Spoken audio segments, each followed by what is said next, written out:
Hello and welcome back to part two of our look at female gonadal system and female reproductive biology and physiology. In this video, we will be focused on the journey of follicular and ovum development. And so, what are the stages of follicular growth? And what are the stages of egg development as well? Just as a point of reference, remember that whereas you had the seminiferous tubules within the male gonadal anatomy, within the testis, in the ovary, you have the follicle. And so these structures are synonymous, right? And then you also have where you've got the sestenticular cells or um, the Sertoli cells and the developing sperm. Here you've got what we're going to be referring to as the granulosome cells as well as the ova. And so we've got these analogous structures that are running back and forth here between our testis development and our ovary development. It's all the same tissues. It's just a matter of how it is arranged based on hormonal expression and exposure. And so with that little reminder, let's go ahead and jump into this video here, video 2 of our look at female reproductive biology and physiology. And so a couple things to consider here. Whereas in the testis, sperm start development at the onset of puberty and continues throughout life, we see a little different of a journey here within the ovaries. The development of eggs or follicles and the ova begins during fetal development. And so at the time of birth, the ovary will contain all of the eggs that it will have for its entire duration in existence. No new follicles, no new ova are produced post-birth. All follicle and ova development happens during fetal development. And we'll even break that down a little bit more. By week 20 of fetal development, all of the eggs that the ovaries are going to be able to have are produced. And you're talking about roughly 6.25 million follicles and oocytes. On average. 6.25 million follicles and oocytes between both ovaries. Now, what ends up happening here is by the time birth happens, and shortly thereafter birth, there is a major wave of atresia. And that term, atresia, means follicular death. All right? So whenever you see that word of atresia, we've got a follicle and or its accompanying ovum that has died off. It is programmed follicular/ova death. And so we have a major wave of atresia that happens right around the time of birth, shortly thereafter, where those approximate 6.25 million oocytes and follicles get reduced down to about 1 million follicles and ova. And again, this is between both ovaries. By the time puberty begins, you have another major wave of atresia that happens, so that now you're down to about 300,000 follicles and ova that are left. So you start with 6.25 million, 5.5 to 7 million follicles and oocytes. And by the time puberty happens, by the time that first menstrual cycle happens, those eggs have been attresioned down to about 300,000. And they are the eggs, they are the follicles that will then sustain over a 30, 40-year period the monthly ovarian cycle that we're going to get into here, starting a little bit in this video and wrapping up in the next video. Now, sidebar, right? Why invest during fetal development? All of this time and energy in creating 6.25 million follicles and oocytes, if you're only going to whittle that down to 300,000, why not just make 500,000 and be happy with it? And the answer is, we don't fully know, right? We don't know if this is some kind of evolutionary leftover trait, gift, if you would, from our fishy ancestors and our development from fish. We know fish and amphibians have large groupings of eggs. Many fish do, right? Amphibians definitely do. We don't know if this is some kind of remnant leftover evolutionary process paying homage to our fishy and amphibious past. We don't know. We really do not know. But yes, start out with a buttload of eggs by week 20 of development. By the time birth happens and or there shortly thereafter, you're down to about 1 million. And by the onset of that first menstrual episode, you're down to about 300. Those ovaries are down to about 300,000 follicles and ova that are left. Now, I want you to think about this because this has some societal implications that we often don't think about. Males, testes, I will say, testes, those sperm are produced at the onset of puberty, right? Way after fetal development, way after embryonic development. Those testes have been around for a hot minute. They're good. But the ovaries, during that fetal development, are developing. The health and well-being, the stamina of those eggs and follicles that are developing in that fetus are impacted by the health and care, nutritional care of the mother.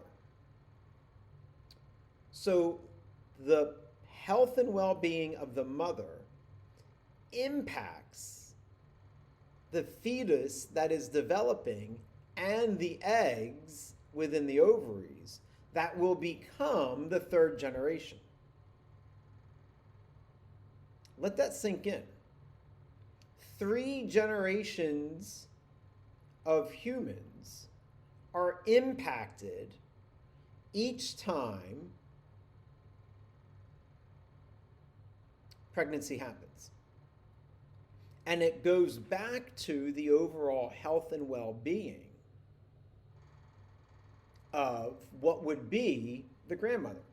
Grandmother is pregnant with mom. Mom is developing the follicles and the eggs that will become the third generation. The health of grandmom directly influences and is impacting the health of the grandchildren. 3 generations are set in stone by week 20 of development. Let that sink in. When we talk about equal and equitable access to health care, When we talk about equal and equitable, because those two words are different, access to prenatal care, we're not just talking about the health of the mother, we're talking about the health and development of 3 generations. And so even if today every individual had equal and equitable access to health care and had the best across the board access to prenatal health and screening and tests and nutrition, it would take actually 3 generations to go ahead and see those impacts. Just let that ruminate, if you would, a little bit, all right? Because this does have major implications into the overall health of society. Now, back off the soapbox for a hot minute here and jumping back over here. At the onset of menstruation, which is a part of puberty, right? That first menstrual episode. From that first menstrual episode all the way through the fertile years or reproductive years,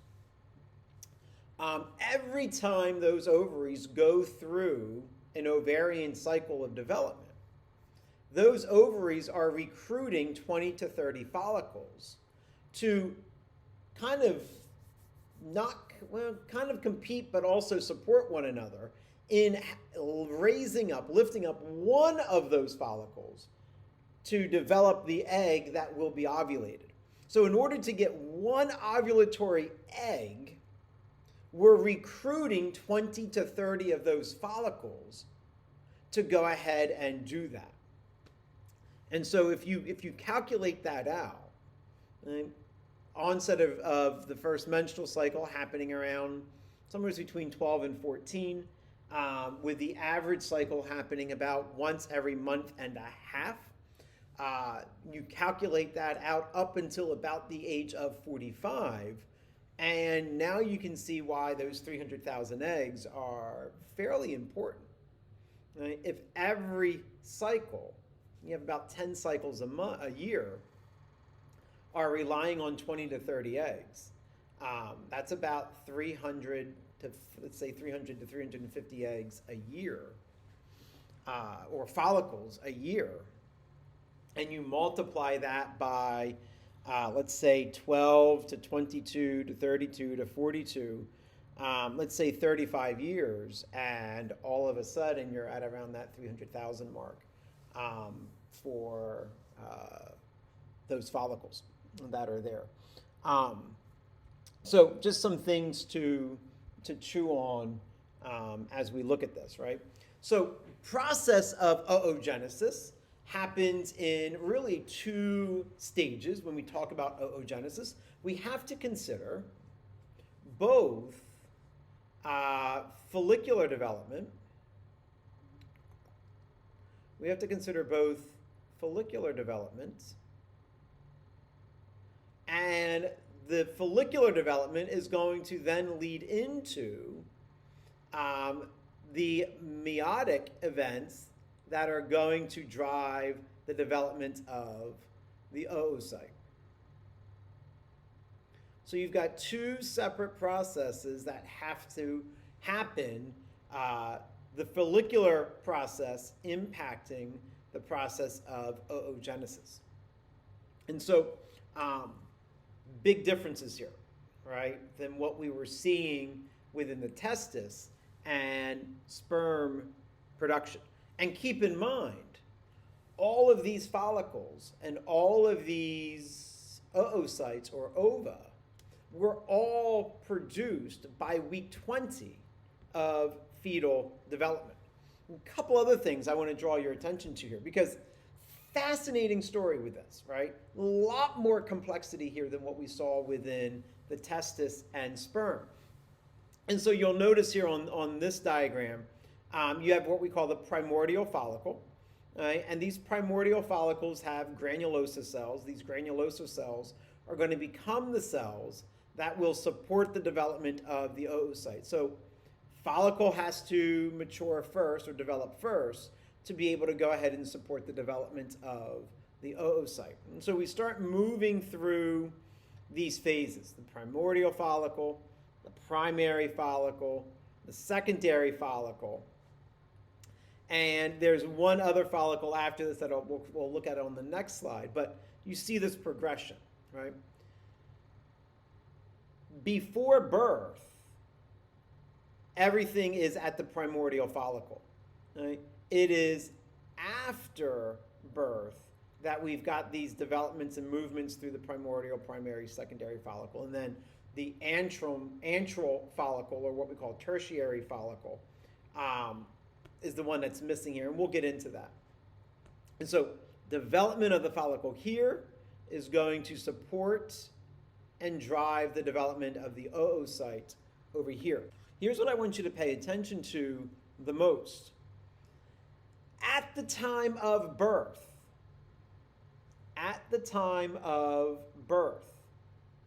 we have primary oocytes that have developed. And the process of oogenesis stops. The term that we use is it arrests, right? And it arrests in and around late prophase 1. Now, meiosis has just begun, all right? What does this mean? What this means is synapsis has happened. Crossing over has happened. And then essentially this process stops. Before you even get to metaphase 1, the oocyte arrests. It stops, it chills, nothing further is going to happen.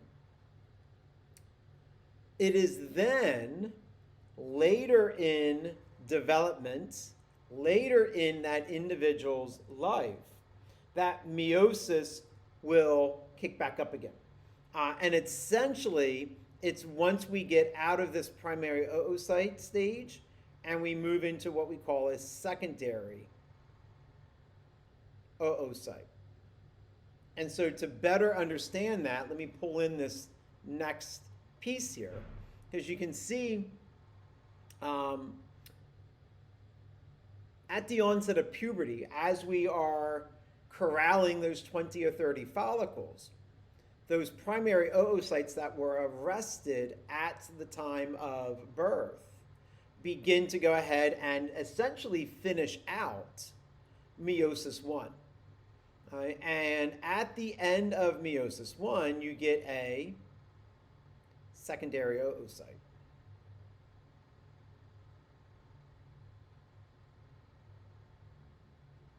So it's at the completion of meiosis 1 that the secondary oocyte comes into play.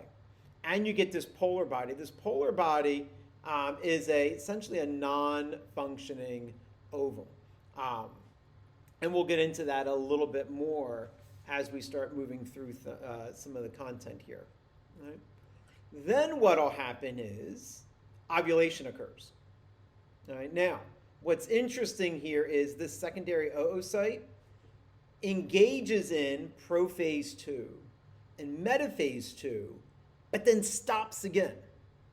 We go into another period of arrestment here after the secondary oocyte is developed or produced, forms. Ovulation happens, right? And we can see over here, if we look over here, remember I said the antral follicle or tertiary follicle? Here it is right here. This is part of the process of attracting those 20 or 30 follicles during each of these ovarian cycles. And so ovulation happens, and it is not until a sperm fertilizes the secondary oocyte that meiosis 2 completes. And so for the vast majority of ovulatory episodes, that ovum never completes meiosis 2. It never completes the complete process of meiosis. It stays arrested as a secondary oocyte stuck in metaphase 2.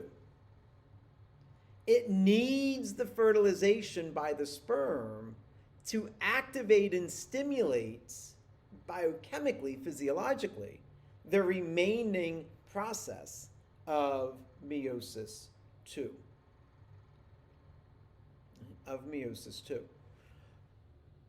One follicle releases the ovum. One follicle engages in ovulation.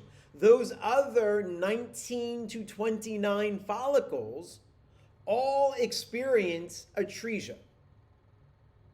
They sacrifice themselves, if you would, for the production of that one follicle that is going to experience ovulation. And what drives that, spoiler alert, what drives that is an accumulation of FSH. FSH is released by the anterior pituitary, accumulates in those 20 or 30 follicles, and that stimulates the release of estrogen. What ends up happening is one of these follicles becomes way better at accumulating FSH than all of the other ones. And the ones that are not as conducive to accumulate or absorb, to attract that FSH, they undergo atresia. And so literally 99.9% of all 99.9% of all ova undergo atresia. I don't know what my pen's doing. I'm just going to let it settle itself down. Only 0.1% of all of those ova that were produced actually experience ovulation. And so that's something I want us to keep in mind as we are looking at the content here, right? So let's get into a little bit about some of the hormonal regulation that happens here. And this slide here is just looking at that second part there, right? You've got these polar bodies that develop. And so even after the sperm fertilizes the ovum to complete meiosis, you still are creating those polar bodies. And that first polar body actually still does undergo the rest of meiosis 2 and creates these polar bodies. These are just smaller cell masses that really don't have any cytoplasm. Right? It's all about creating that one final version that is there. That's that secondary oocyte. So what are some of the key players here? Well, we have follicle-stimulating hormone and luteinizing hormone, right? And we've talked about this. So FSH causes follicular development and the production of estrogen. So that's working on those granulosal cells that we're going to look at here in a few minutes. And it drives from within the ovary the release of testosterone, which is then exposed to aromatase to become estrogen. Luteinizing hormone acts on thecal cells, and the thecal cells are actually the outer lining of the follicle that we have to experience. And let me just kind of fast forward here a little bit because I'm going to stop the video and let my computer charge and then come back here in a few seconds. But if we look here, here is that primary oocyte that we've got right here. Here's the ovum. Here's the ovum that is right here. These are those granulosal cells that are responding to FSH. luteinizing hormone is causing some of those granulosa cells to become these outer cells that we call thecal cells.